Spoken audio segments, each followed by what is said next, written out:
पुण्यात कारचा विचित्र अपघात झालाय। दुसऱ्या मजल्यावरील पार्किंग मधून कार थेट खाली कोसळली आहे। कार पुढे घेण्याऐवजी चुकून मागे घेतल्याने हा अपघात झाल्याचं सध्याचं कळत आहे। ही दृश्य आपण सध्या साम टीव्हीवरती पाहतोय। एक्सक्लुसिव्ह दृश्य तुम्हाला दिसतंय की कारचा अपघात नेमकं कशा प्रकारे झालाय। आपले प्रतिनिधी सागर आव्हाड आपल्या सोबत जोडले गेले। सागर, हा व्हिडिओ आपण पाहतोय, कारवरून नियंत्रण सुटलं म्हणून ही कार पडल्याचं कळतंय। नेमकं काय झालं होतं? नक्की विमाननगर परिसरामध्ये असणारी सोसायटी आहे आणि जी कार आपल्याला पडताना पाहायला मिळते त्या गाडीचा वेग किती होता, ती भिंत तोडून पूर्णतः रिवर्स आलेली आहे आणि खाली पडलेली आहे। काही क्षणाआधीच एक व्यक्ती जो आहे तो त्या ठिकाणाहून गेलेला आहे आणि त्यानंतर ही कार खाली पडलेली आहे। मोठी आणि जी आहे ती या ठिकाणी दुर्घटना जी आहे ती घडू शकली असती, मात्र प्रसंगावधान राखत या ठिकाणी कुठली घटना जी आहे ती घडलेली नाही आहे। मात्र गाडीचा वेग किती असावा हे यावरून कळते, कारण की भिंत तोडून कार जी आहे ती खाली पडलेली आपल्याला पाहायला मिळते आणि हे का झालं, कसं झालं याबाबत पुढील तपास जो आहे तो आता आज सुरू आहे। मात्र गाडीचा वेग हा जास्त असल्याचं या व्हिडिओमधून पाहायला मिळते। वैष्णवी, धन्यवाद सागर, अगदी सविस्तर अपडेट आपण दिली। आपण पाहतोय विमाननगर भागात हा अपघात झालाय आणि गाडी चुकून रिव्हर्स आल्यानं अगदी भिंत तोडून ती खाली पडली आहे। म्हणून गाडीच्या वेगासंदर्भात आता प्रश्न उपस्थित केले जात आहेत। कारवाई सुद्धा पुढे होणारच आहे।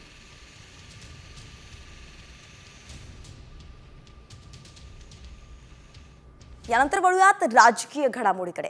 तर उद्योग मंत्री उदय सामंत हे दाऊसला शिंदेचे आमदार फोडायला गेलेत असा मोठा दावा करण्यात आलाय। गुंतवणूक सांगण्यापेक्षा कोण फुटणार हे सांगतायत असं खासदार संजय राऊत म्हणाले। संजय राऊतांनी उदय सामंतांवरती हा हल्लाबोलच केलाय। दाऊस हे राजकारण करण्याची जागा नाही असं सुद्धा राऊत म्हणाले। तर सीएमनी सामंतांना तात्काळ मुंबईला पाठवावं, मरण पत्करू पण शरण जाणार नाही असंही राऊत म्हणाले।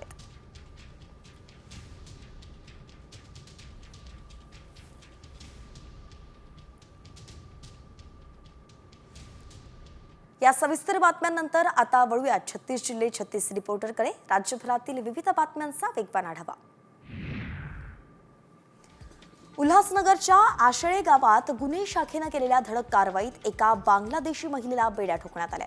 ही महिला 4 महिन्यांपूर्वीच भारत बांगलादेश सीमा ओलांडून उल्हासनगरात आली होती। या महिलेला मागील 4 महिन्यांपासून आश्रय देणाऱ्या रफिक विश्वास याला सुद्धा या प्रकरणात आरोपी करण्यात आलाय।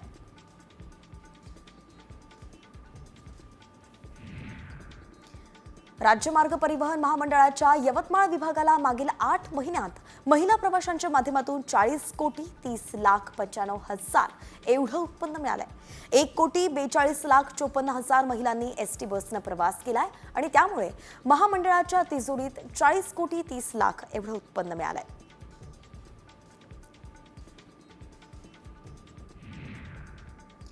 अल्पवयीन मुलीचा विनयभंग करणाऱ्या आरोपीला 3 वर्षांची शिक्षा ठोठावण्यात आली आहे। दारव्हा अतिरिक्त जिल्हा सत्र न्यायाधीश अजित कुमार भस्मे यांनी ही शिक्षा ठोठावली आहे। अविनाश वाणी, राहणारा दादगाव तालुका कारंजा असं शिक्षा असलेल्या आरोपीचं नाव आहे।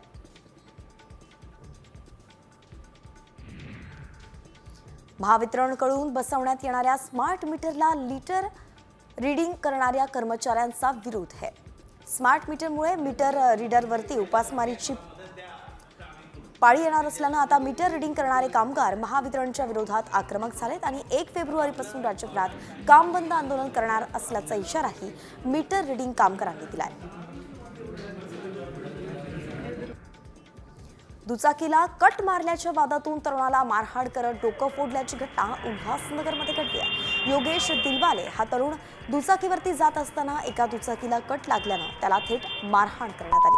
ही सगळी मारहाण तिथल्या सीसीटीव्हीमध्ये कैद झाली आहे आणि या प्रकरणी विठ्ठलवाडी पोलिसात गुन्हा दाखल झालाय।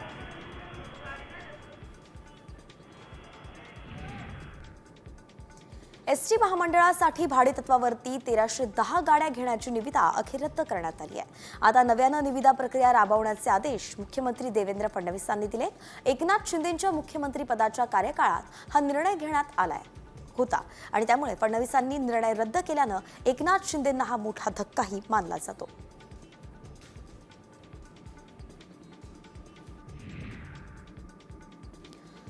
अंबरनाथमध्ये बाप्टिस्ट तेलुगू चर्चमधलं वादन साहित्य चोरीला गेलंय. पियानो, ट्रम्प, इम्प्लिफायर आणि इतर वादन साहित्य असा सुमारे 60,500 रुपयांचा मुद्देमाल या चोरट्यांनी चोरून नेलाय. या घटनेनंतर अंबरनाथ पश्चिम पोलीस पथकानं या चोरट्यांना शोधून काढलाय आणि मुद्देमालही हस्तगत करण्यात आलाय.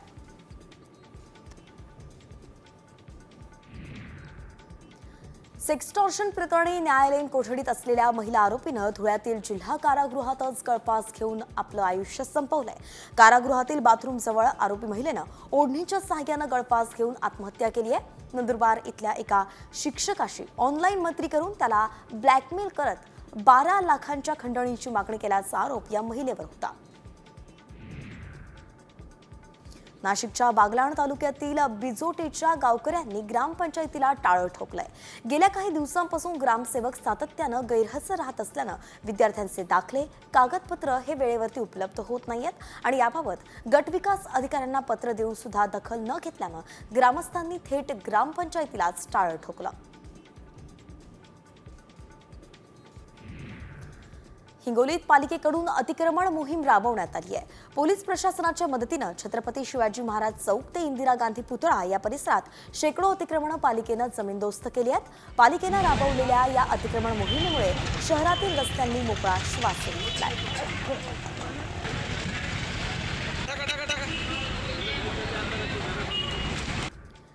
बीडच्या आष्टीतील त्या कुटुंबाला वाळीत टाकलेलं नाही अशी माहिती पोलिसांनी दिली आहे. आष्टीतील एका गावात HIV अफवेनं कुटुंबाला वाळीत टाकण्याचा धक्कादायक प्रकार समोर आला होता.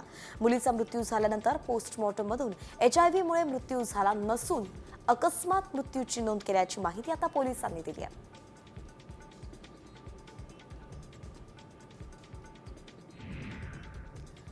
पाच महिन्यांपूर्वी विजेचा शॉक लागून जखमी झालेल्या बदलापुरातील नील नॉर्मनच्या अपघाताचा अहवाल लाल फितीच्या कारभारात अडकलाय. महावितरण, पोलीस प्रशासन आणि पालिका प्रशासनाच्या नाकर्तेपणामुळे अद्याप अहवालच तयार झाला नसल्यानं नील आणि त्याच्या कुटुंबाची मदतीसाठी झुंज सुरू आहे.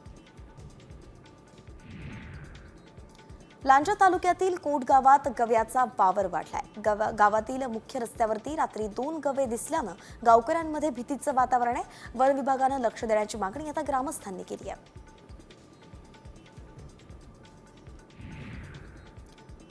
राजापूरमध्ये अडकलेल्या बिबट्याला वन विभागानं सुरक्षितपणे पकडून नैसर्गिक अधिवासात सोडलाय. तांबळवाडी इथे नवीन बांधकाम चालू असलेल्या घराजवळ लोखंडी तारेच्या कोंबड्यांच्या खुराड्यामध्ये बिबट्या अडकला होता. बिबट्या सुस्थितीत असल्यानं त्याला आता नैसर्गिक अधिवासात सोडलं गेलंय. वाशिममध्ये पीक विमा देण्याच्या मागणीसाठी स्वाभिमानीचे जिल्हा अधीक्षक कृषी अधिकाऱ्यांच्या कार्यालयात ठिय्या आंदोलन त्यांनी केलंय. यावेळी स्वाभिमानीचे कार्यकर्त्यांसह शेतकरी सुद्धा सहभागी झाले होते.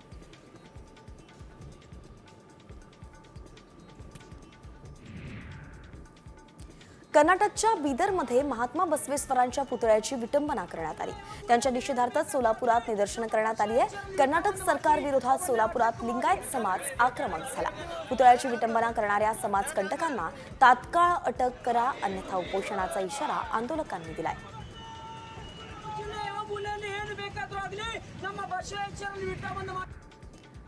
भंडारा जिल्ह्यातील तुमसर शहरात अपघाताचं प्रमाण वाढत असल्यामुळे नगरपालिकेसमोर विविध मागण्यांसाठी सर्वपक्षीय आंदोलन करण्यात आलं. यावेळी प्रशासनानं मागण्या मान्य केल्या असून यावर अंमलबजावणी करण्यासाठी संबंधित अधिकाऱ्यांना निर्देश दिलेत.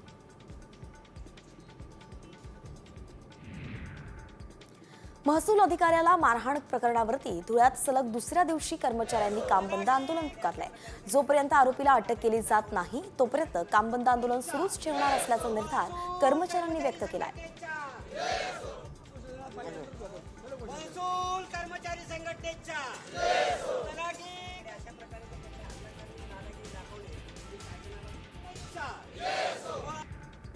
In 2008, पत्राचार पुनर्विकास योजनेतील मूळ 672 भाडेकरूंचे हक्काचं घराचं स्वप्न आता लवकरच पूर्ण होणार आहे. या भाडेकरूंची हक्काच्या घराची प्रतीक्षा तब्बल 17 वर्षांनंतर संपुष्टात येणार आहे. पत्राचार पुनर्विकास योजनेतील पुनर्वसित इमारतींसाठी निवासी दाखला घेण्याची प्रक्रिया आता अंतिम टप्प्यात आली आहे. पुण्यातील स्वारगेट ते कात्रज या मार्गावरती 2 नवीन मेट्रो स्थानकांसाठी प्रस्तावित करण्यात आल्याची माहिती नगरविकास आणि परिवहन मंत्री माधुरी मिसाळ यांनी दिली आहे. पुणे शहरातील मेट्रो प्रकल्पाचा आढावा घेण्यासाठी त्यांनी एक बैठकही बोलावली होती. बैठकीनंतर माधुरी मिसाळ यांनी मेट्रो बांधकामासंबंधित अपडेट दिले. मेट्रो 3 आरे कुलाबा या भुयारी मेट्रो मार्गावरील स्थानकात खाद्यपदार्थांबरोबरच व्यावसायिक दुकानं दिसणार आहेत. MMRCL कडून 1.3 लाख चौरस फूट व्यावसायिक जागा भाडेतत्वावरती दिल्या आहेत. मेट्रो 3 स्थानिकांच्या प्रवासी संख्या लक्षात घेता या निविदेला अनेक नामांकित उद्योग समूहाचा भरघोस प्रतिसादही मिळाला आहे. समीर वानखेडेंचे भाऊ संजय वानखेडेंनी नवाब मलिक यांच्या विरुद्ध दाखल केलेल्या अॅट्रॉसिटी प्रकरणातील तपासाचा अहवाल सादर करण्याचे आदेश सत्ता पोलिसांना दिलेत. वाशिम जिल्हा सत्र न्यायालयानं हे आदेश दिले आहेत. 15 फेब्रुवारीला या प्रकरणाची पुढची सुनावणी आहे. मुंबईत पुन्हा एकदा मराठी माणसावरती अन्याय झालाय. शरद गोवेकर हा दक्षिण मुंबईतील न्यू सिक्युरिटी कंपनीत काम करतो. आईच्या उपचारासाठी त्याने अजय सिंग या मालकाकडे ॲडव्हान्स पैशांची मागणी केली होती. मात्र पैसे देणार नाही आणि त्या महिन्याचा पगार सुद्धा देणार नाही असं म्हणून मालकानं मारहाण केल्याचा आरोप शरद गोवेकरनं केलाय.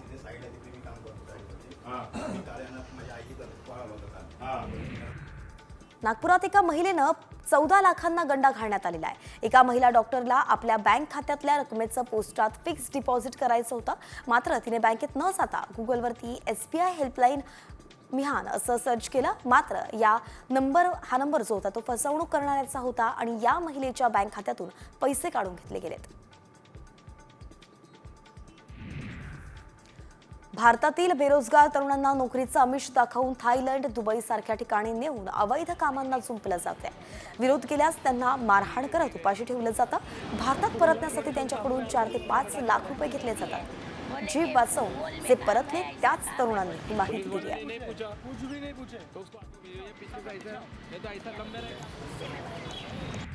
अमरावतीच्या मेळघाटातील वृद्ध महिलेच्या नग्नढिंड प्रकरणी आता आरोपी पोलीस पाटलाला बडतर्फ करण्यात आलाय.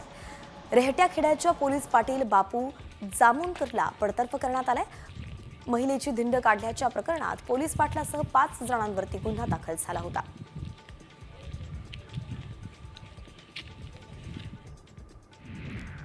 अमरावतीच्या मेळघाटामध्ये वृद्धेची नग्न धिंड काढण्यात आली होती आणि याच घटनेनंतर रेहट्याखेडा गावातील पुरुष गावाबाहेर निघून गेलेत.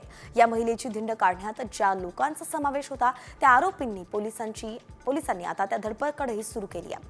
आतापर्यंत 5 आरोपींना अटक करण्यात आली आहे तर 22 जानेवारीपर्यंत पोलीस कोठडी त्यांना सुनावण्यात आली आहे. नवी मुंबई पालिका क्षेत्रातून दररोज 750 टन नागरी घनकचरा हा क्षेपणभूमीवरती जात असतो. पालिका क्षेत्रात नवीन घनकचरा वाहनांची भर पडणार आहे. जवळपास 247 नवीन वाहनं खरेदी केली जाणार आहेत. कचरा वाहतुकीसाठी येणाऱ्या नवीन वाहनांमुळे शहरातील रस्त्यावरती पडणारा कचरा लवकरच उचलला जाईल.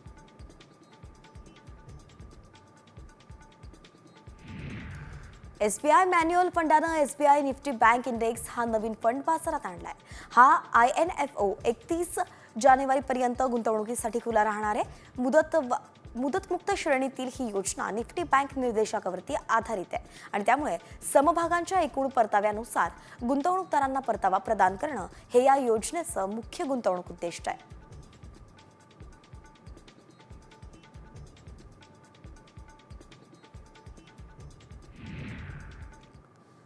मुंबईकरांसाठी एक धक्कादायक अशी बातमी आहे. मुंबईत सध्या सोनेरी कोल्हे फिरतायत. या कोल्ह्यांची दहशत वाढतच चाललेली आहे. कुत्र्यासारखे दिसणारे हे कोल्हे नेमकं काय करतात? हे कोल्हे नेमकं कुठून आलेत? माणसांसाठी हे धोकादायक आहेत का? असे अनेक प्रश्न आहेत आणि सगळ्यांची उत्तरं जाणून घेण्यासाठी हा साम टीव्हीचा विशेष रिपोर्ट पाहूयात. नवी मुंबईमध्ये सोनेरी कोल्ह्याची दहशत.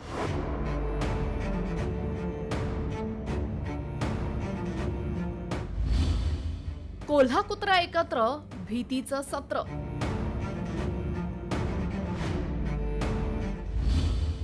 सोनेरी कोल्ह्याचा अधिवास होतोय नष्ट.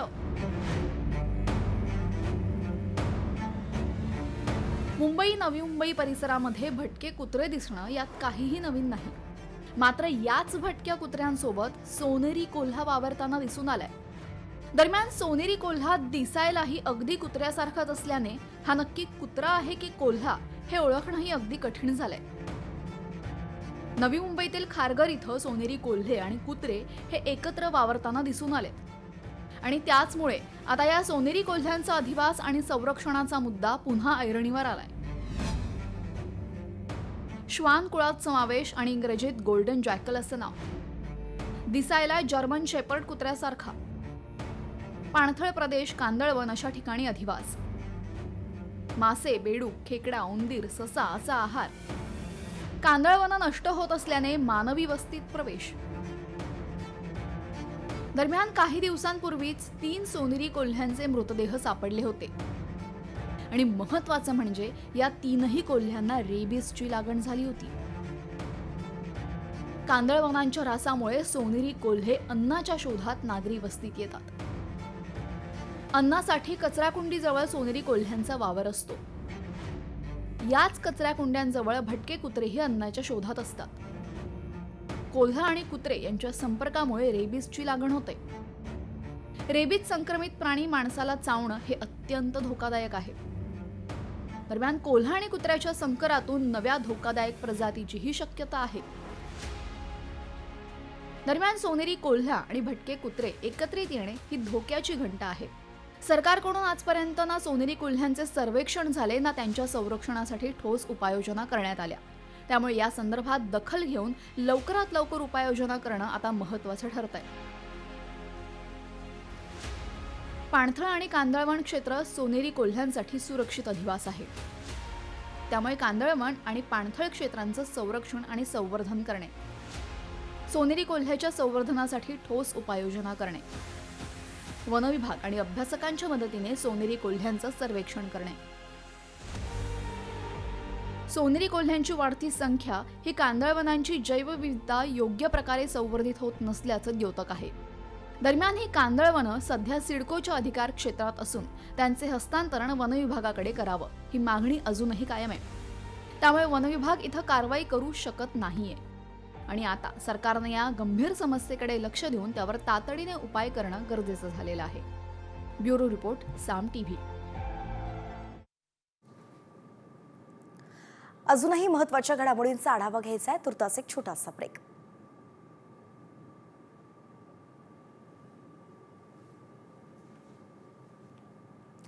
तुर्तास ब्रेक घेण्या अगोदर एक महत्त्वाची बातमी समोर येते, ती जाणून घेऊया. मुंबईतून एक मोठी बातमी समोर येते, ती म्हणजेच लाल चंदनाची तस्करी करणाऱ्या पुष्पाचा गेम मुंबईत मात्र फसलाय. लाल चंदनाच्या तस्करीसाठी पुष्पानं रेल्वेचा मार्ग निवडला होता. मात्र मुंबई रेल्वे स्टेशनवरती पश्चिम रेल्वेच्या दक्षता विभागानं धडक कारवाई केली. पुष्पाच्या टोळीनं पार्सल व्हॅनमध्ये लाल चंदन लपवलं होतं. मात्र पोलिसांनी ते शोधून काढत 93 किलो लाल चंदन जप्त केलंय. संबंधित तस्कराला ताब्यात घेण्यात आलं असून त्याची आता चौकशी सुरू आहे.